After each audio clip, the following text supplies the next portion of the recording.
Hello everyone. ये हमारा 8वां lecture है building repair and maintenance management का। और हम जो चैप्टर पढ़ रहे हैं that chapter is your agencies causing deterioration.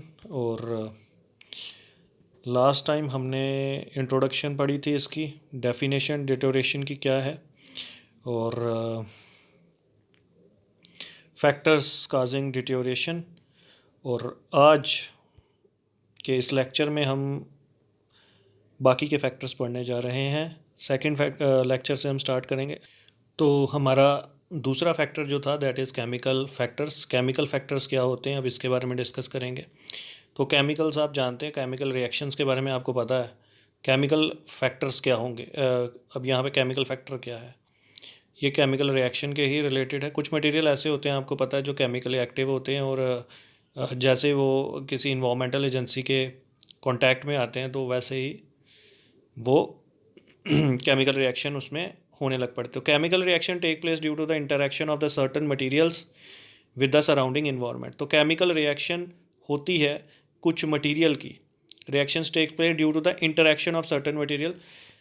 Interaction कुछ मटेरियल्स की होती है विद सराउंडिंग इन्वायरमेंट, ठीक है। जब कुछ मटेरियल्स की सराउंडिंग इन्वायरमेंट के साथ केमिकल की इंटरेक्शन होती है तो केमिकल रिएक्शन टेक प्लेस करती है। जैसे एग्जांपल के तौर पे आप स्टील ले लो, आयरन ले लो, चांदी ले लो, ये जो है मटेरियल जो है करोड होने लग पड़ता है, करोजन होने लग पड़ती है। वो कैसे होती है? जब आपका मटेरियल आयरन जो है वो ऑक्सीजन या वाटर के कांटेक्ट में आता है तो उसमें एक केमिकल रिएक्शन होने लग पड़ती है उसकी, और वो डीकम्पोज होना स्टार्ट हो जाता है। This leads to the disintegration, softening और डिसक्लोरेशन ऑफ द मटेरियल। इसकी वजह से मटेरियल डिसइंटीग्रेट कर सकता है, टूट सकता है, सॉफ्ट हो सकता है, या उसका कलर जो है वो चेंज हो सकता है, कलर में फ़र्क आ सकता है ऑफ द मटेरियल्स और the component. Corrosion is the result of the chemical reaction of the material with the air and the water of the atmosphere. Example हमने पहले ही डिस्कस कर दिया कि करोजन एक तरह की केमिकल रिएक्शन है जो किस वजह से होती है, of the material with the air and the water of the atmosphere. दूसरा फैक्टर हमारा आता है इन्वायरमेंटल फैक्टर्स। अब ये इन्वायरमेंटल फैक्टर्स कौन से हैं इसके बारे में डिस्कस करते हैं। इन्वायरमेंट कैसे डिटोरेशन को अफेक्ट करता है। Environmental factors refers to the exposure of the building components with the atmosphere agencies such as the sun, wind, rain, ground, salts, etc. तो environmental factor refer to the exposure of the building components। ये environmental factor क्या करते हैं? refer to the exposure of the building component। जैसे हमारे building component हैं, these are expose to the atmosphere, ठीक है। तो जैसे वो एक्सपोज्ड हैं, इन एजेंसीज के जैसे कांटेक्ट में आते हैं तो इन्वामेंटल फैक्टर अपना अहम रोल प्ले करते हैं यहाँ पे। जैसे सन है, सूरज की गर्मी पड़ रही है तो सूरज की गर्मी होगी, हीट होगी। विंड प्रेशर पड़ रहा है बिल्डिंग के ऊपर, रेन बारिश पड़ रही है, ग्राउंड साल्ट्स एक्सेट्रा। तो ये जो है इसके ड्यूरेबिलिटी पे अफेक्ट करते हैं। The various environmental factors causing deterioration are. कुछ जो हमारे इन्वामेंटल फैक्टर्स हैं इसमें आते हैं हमारे एटमोस्फेरिक मॉइस्चर आता है। Atmospheric moisture is regarded as the principal agent causing deterioration of the structures. अब ये जो एटमॉस्फेरिक मॉइस्चर है, आपको पता है हवा में पानी होता है, तो ये एक अहम प्रिंसिपल एजेंट है जो डिटोरेशन कॉज करने में सबसे ज़्यादा उसका अहम रोल है। Moisture is always present in the atmosphere and when surface temperature falls condensation can occur. तो moisture is always present in the atmosphere. Moisture हमेशा ही एटमोसफेयर में प्रेजेंट रहता है। व्हेन सरफेस टेम्परेचर फॉल्स, जब सरफेस टेम्परेचर गिरता है condensation occur होती है। Water flows in the pores of the material.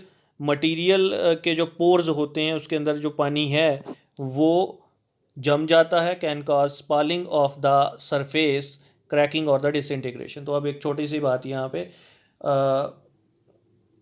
अगर पानी की जो नमी है, ठीक है, जो हवा में पानी है, वो पानी अगर पोर्स में घुस जाता है, उन जगहों पे घुसता है जहाँ पे उसको वॉइड्स दिख रहे हैं बिल्डिंग के अंदर, तो जैसे ही बाहर का टेम्परेचर घटेगा, मतलब बाहर ठंड हो जाए, इतना टेम्परेचर हो जाए कि बाहर 0 डिग्री सेल्सियस से नीचे चला जाए तो पानी जो है वो बर्फ़ में कन्वर्ट हो जाएगा, कन्वर्ट होगा, वॉल्यूम बढ़ जाएगा, वॉल्यूम बढ़ेगा, मटेरियल डिसइंटीग्रेट होना लग पड़ेगा, टूटने लग पड़ेगा। ठीक है, ठंडे इलाकों में ये हो सकता है। Temperature effect, temperature changes causes temperature stresses in the material of the structure, these stresses cause rupture and the failure of the building material. अब हम बात करते हैं temperature changes causes temperature stresses in the material. Temperature changes जो होते हैं ये cause करते हैं टेम्परेचर स्ट्रेसेस, इसकी वजह से टेम्परेचर स्ट्रेसेस पैदा हो जाती हैं मटेरियल के अंदर, स्ट्रक्चर के। These stresses cause rupture and the failure of the building material, और ये स्ट्रेसेस जो हैं ये रप्चर तोड़ती हैं या फेल कर देती हैं बिल्डिंग को। स्ट्रक्चर में हमने पढ़ा था, डिस्कस किया था इसके बारे में कि जो मटेरियल होते हैं, आपको मटेरियल के बारे में पता है कि मटेरियल फेल होता है स्ट्रेस की वजह से, अगर उसमें ज़्यादा स्ट्रेस पैदा होती है तो मटेरियल फेल होने लग पड़ेगा। वही चीज़ यहाँ पे उसने डिस्कस की हुई है। Gaseous pollutants of the air, the ever increasing pollution also is the major source causing deterioration of the surface structures.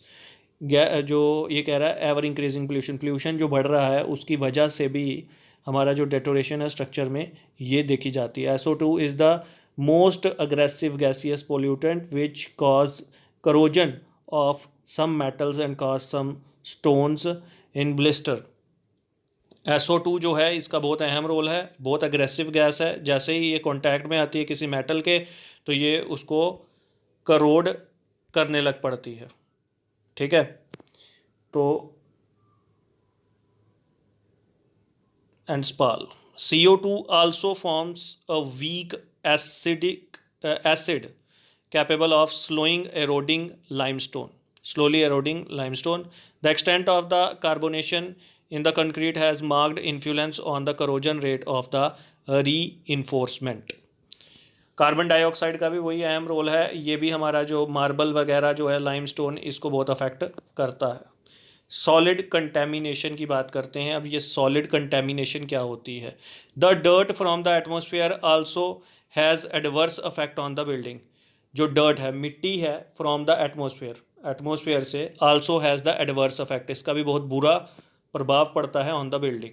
The dirt also contains some soluble salts. Dirt के अंदर कुछ सॉल्युबल साल्ट्स भी हो सकती हैं। इट एब्जॉर्ब्स वाटर, ये पानी को एब्जॉर्ब करती है from the atmosphere and accelerates corrosion, और इसकी वजह से करोजन जो है वो होती है rate of the metals and deterioration of some stone surface. The dirt from the atmosphere also has the adverse affect on the buildings, इसका बहुत बुरा अफेक्ट होता है जो मिट्टी होती है। ठीक है, the dirt also contain some soluble salts, इसके अंदर कुछ सॉल्ट्स भी होते हैं। ठीक है, इट एब्जॉर्ब्स वाटर, ये पानी को एब्जॉर्ब करती है from the atmosphere and accelerates, और फिर बढ़ाती है करोजन रेट को, बढ़ा देती है ये, and deterioration of some stone surfaces. उसके बाद आता है ground water and the salt. Ground water और सॉल्ट भी डिटेरियोरेशन को कॉज करने में एक अहम फैक्टर है। Salt present in the ground water rise in the solution by the capillary action. Salt जो है ग्राउंड वाटर के साथ ही कैपिलरी एक्शन की मदद से ग्राउंड से ऊपर की तरफ आता है। On evaporation of the water salt remain deposited on the surface, पानी जो है वह वेपोरेट हो जाता है लेकिन पीछे हमारी साल्ट्स जो हैं वो रह जाती हैं। The building usually it causes efflorescence, usually ये एफ्लोरिसेंस कॉज करती हैं and defacing of the building surfaces and finishing. Efflorescence होती है यानी वही वाइट नमक जो है वो आ जाता है सरफेस पे, and defacing of the building material, और बिल्डिंग मटेरियल्स को ये डी फेस करती है या उसकी फिनिशिंग जो है। More seriously if magnesium sulphate is present in the ground water disintegration of rendering and masonry surface can occur. अगर इसके अंदर मैग्नीशियम है, मैग्नीशियम सल्फेट है, तो ये तो बहुत ज़्यादा फिर घातक हो जाएगी। Acidic ground water can cause disintegration of the concrete. Acidic ground water जो है ये कॉज करता है डिसइंटीग्रेशन ऑफ कंक्रीट, कंक्रीट को डिसइंटीग्रेट करता है। बायोलॉजिकल एजेंट्स की बात करते हैं। Some construction materials get affected by the biological agencies such as the algae, moss, termites etcetera. कुछ कंस्ट्रक्शन मटेरियल जो हैं ये अफेक्ट होते हैं, प्रभावित होते हैं बायोलॉजिकल एजेंसीज द्वारा। जैसे इसमें बायोलॉजिकल एजेंसीज में जो छोटे उसमें आ जाती है एल्गई आ जाती है, मॉस, टर्माइट्स एटसेट्रा, ये सारे बायोलॉजिकल एजेंट है और ये मटेरियल्स को अफेक्ट करते हैं, जैसे आपके वुड वगैरह है। Attack of the termites on the timber is very prominent. अगर लकड़ी को दीमक लग जाती है तो वो ख़राब होना स्टार्ट हो जाएगा, तो डिटोरेशन हो जाएगी। मिसलिनियस फैक्टर्स के बारे में बात करते हैं। कुछ मिसलिनियस फैक्टर में सबसे पहले आता है poor construction material, poor design, poor workmanship. ठीक है, पुअर कंस्ट्रक्शन मटेरियल्स के बारे में, use of the sub standard construction materials, इनएडिक्वेट inspection of the materials, poor storage facilities eight the site for the construction materials and inconsistent mixing of the materials at the site are the factor responsible for deterioration of the building at the later stage. तो use of the sub standard, अगर आप poor construction material का इस्तेमाल कर रहे हो, सब standard construction material अच्छी क्वालिटी के नहीं है, इन एडिक्वेट इंस्पेक्शन हो रही है, पुअर स्टोरेज फैसिलिटीज़ अच्छी नहीं है स्टोर करने की eight the site for the construction material, and inconsistent mixing of the material, material को अच्छे से हम इनकन्सिस्टेंटली उसको मिक्स कर रहे हैं एट द साइट, और the factor responsible for the deterioration, ये डिटोरेशन का के ऊपर बहुत अहम फैक्टर्स हैं of the building at the latter stage. Poor design की बात करते हैं। Poor and the faulty design leads to the faster deterioration of the structure. Poor and faulty design, अगर डिज़ाइन अच्छा नहीं है, ख़राब है, तो भी डिटोरेशन जो है बहुत तेज़ रेट पे स्ट्रक्चर पे होगी। यानी अगर 30 साल बाद मतलब अगर समय बाद में किसी चीज़ का ख़राब होने का, डिज़ाइन अगर ख़राब है तो वो बहुत पहले ही स्टार्ट हो जाएगी। पुअर वर्कमैनशिप का भी बहुत अहम रोल है। Failure to understand follow exactly the specification and the drawing, अगर आपने वर्कमैनशिप अच्छा मिस्त्री मजदूर नहीं लगाया तो उसको समझ उसकी कम होगी, समझ नहीं पाएगा ड्राइंग को या स्पेसिफिकेशन को अच्छे से। Lack of the skilled labour, labour अच्छी नहीं है, स्किल्ड लेबर जो है उसमें कमी है। Lack of the supervision during the construction, construction के दौरान सुपरविजन नहीं, उसमें भी कमी है। ठीक है, अगर आपने कोई इंजीनियर अच्छा नहीं लगाया तो सुपरविजन में कमी है। Failure to replace the defective work noticed if any, failure to replace the defective work, defective work को देखने में भी फेल हो सकता है if any. Over emphasis on quality rather than quantity rather than the quality of the construction, over emphasis on the quality, ज़्यादा उस पर है, क्वांटिटी पे ज़्यादा ध्यान है, क्वालिटी को लेकर छोड़कर। Miss use of the building, building का मिस यूज़, जाहिर सी बात है जो ऑक्यूपेंट्स हैं वो बाद में उसको अच्छे से इस्तेमाल अगर नहीं कर रहे तो भी आपकी डिटोरेशन का रेट जो है वो बढ़ जाएगा।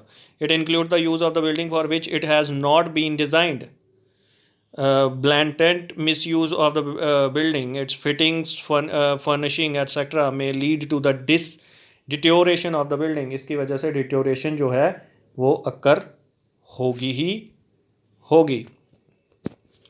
तो ये था हमारे फैक्टर्स, बहुत अहम क्वेश्चन है, बहुत इंपॉर्टेंट क्वेश्चन है और ये पेपर में पूछा जाता है। ठीक है, 8वां लेक्चर था ये, इसमें हमने फैक्टर्स को कवर किया। नेक्स्ट लेक्चर में हम कवर करेंगे affect of the various agencies of the deterioration on the different building material. तो दोस्तों इस लेक्चर में हम इतना ही रखते हैं। अगर आपको कोई किसी भी तरह का कोई डाउट है या आपको PDF वगैरह चाहिए, आप मेरे व्हाट्सएप नंबर पर कांटेक्ट कर सकते हैं और या फिर मेरे साथ जुड़ सकते हैं किसी भी सोशल मीडिया प्लेटफॉर्म पे।